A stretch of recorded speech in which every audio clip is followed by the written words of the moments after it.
Thank you, Karen. Indeed, Mike Doustdar joining us now for a chat here in the HQ of Novo Nordisk. So much news for you. You've been in a job just from 12 weeks, so let's just dive in straight away. Let's start with the results, the Q3 results. You cut your guidance once again for the rest of the year. So just can you flesh out for us how challenging are things, particularly in the US market? Sure. When you look at the overall numbers, for the first 9 months, then you would say 15% sales growth, 10% operating profit growth. On the face value, they're not bad set of numbers compared to many of our peers. But when you start looking at that from a quarter point of view, then you do see that this growth rates are decreasing quarter by quarter. And unfortunately, at a rate that I would say we would like to improve.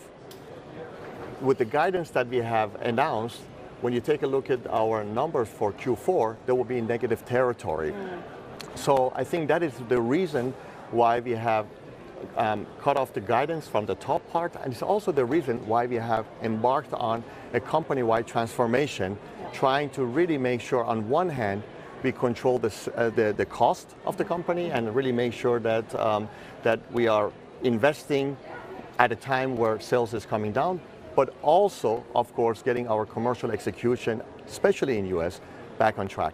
So can I ask you in particular about combined drugs? Back in July, the company said around 1 million patients were using them in the US.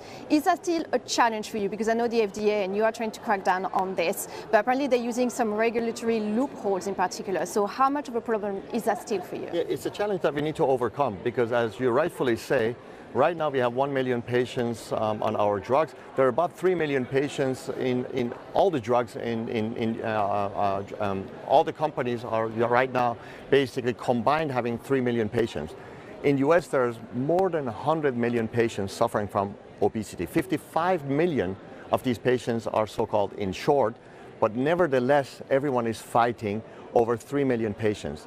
Our job is to expand the market, and we're doing that with additional partnerships.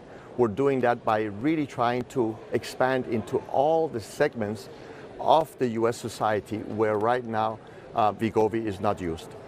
Let's look at your big news, big fresh news around Metsera.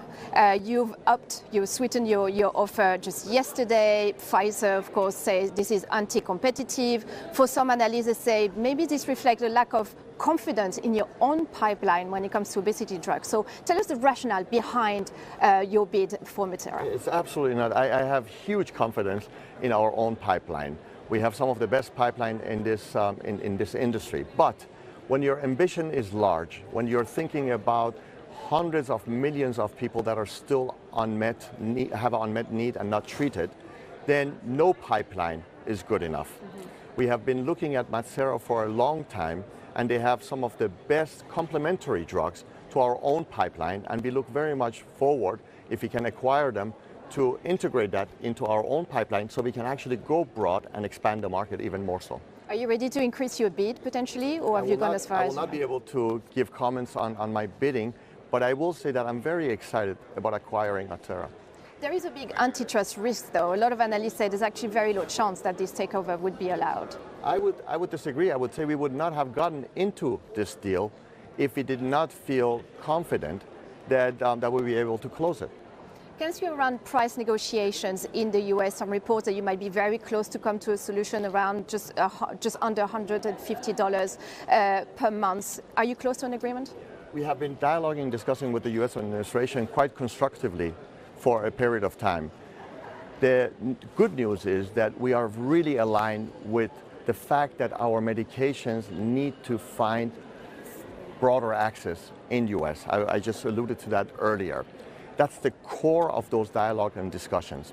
And I will not be able to tell you more at this point in time, other than to say I'm very optimistic that, that those negotiations will continue and hopefully will be fruitful.